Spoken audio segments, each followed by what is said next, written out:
Hello, ladies and gentlemen. Recently, I saw Batman 1989 in theaters through Fathom Events. However, I did not get a chance to see Batman Returns, Forever, or Batman and Robin. I recently reflected upon the first time I saw Batman Returns. And today, even though I did a review of it already, you can check out on my channel, Batman Forever, I decided to revisit Batman Forever from 1995. Before I continue, I'd like to give a shout out to Emerald Legacy. He's an awesome YouTuber who does Minecraft videos. Check him out. And Emerald Legacy, thank you for watching my channel. I appreciate it.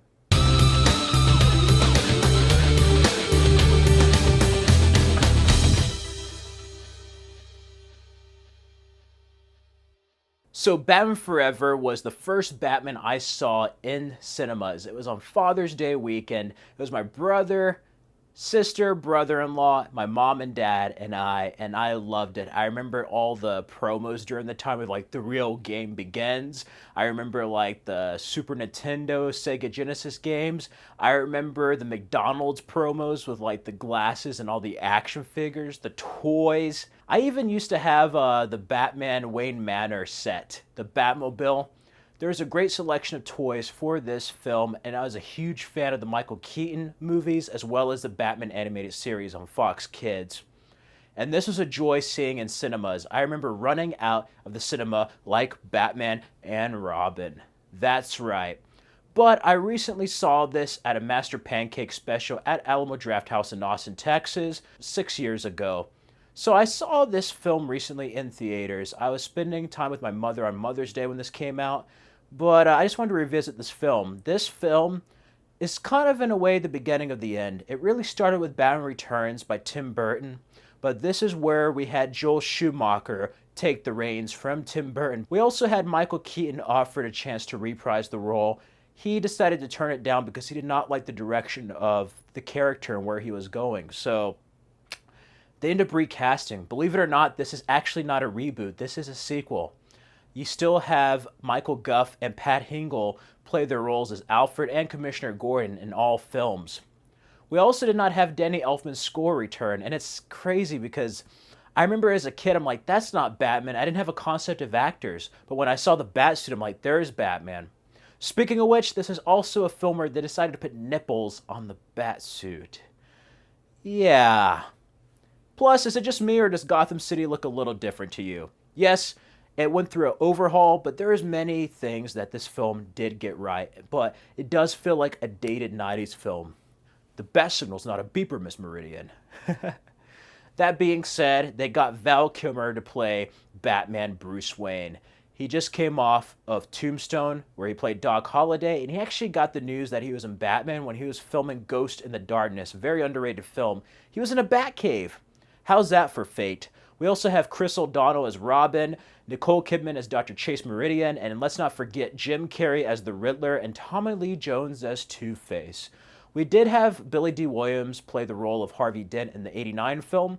I don't know why they didn't ask him back. They got Tommy Lee Jones, and we got somebody who acted like the Joker, which is sad because I love how Tommy Lee Jones played the villain in Under Siege. We didn't get that here. But of course, all the villains in the Batman anthology are pretty much replicas of Jack Nicholson's Joker. They just try to have that same energy all over again. But with Jim Carrey, what he does with the Riddler is he has a little bit of Frank Gorshin from the '60s show. In many ways, this feels very much like the Adam West show, but it's not full camp like Batman and Robin. The films somehow follow the tone of the comic books, where they start off dark. The '90s comic books, that's what Batman Returns kind of paid homage to.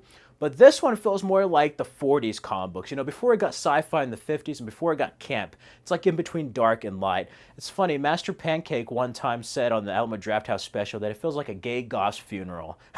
I know that's horrible, but you know, it's kind of true.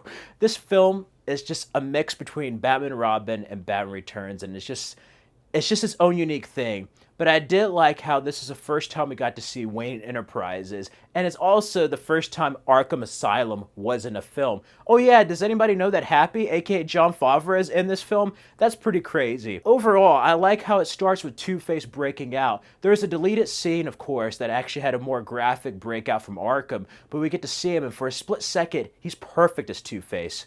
Then he goes to being Joker. But I love the opening, the introduction of Dr. Meridian, and then ultimately their relationship. Bruce Wayne dealing with these repressed memories that later on was scrapped with the Red Book subplot. We get some of it, but there was really more to that story than what was in the finished film, even that deleted scene with the bat.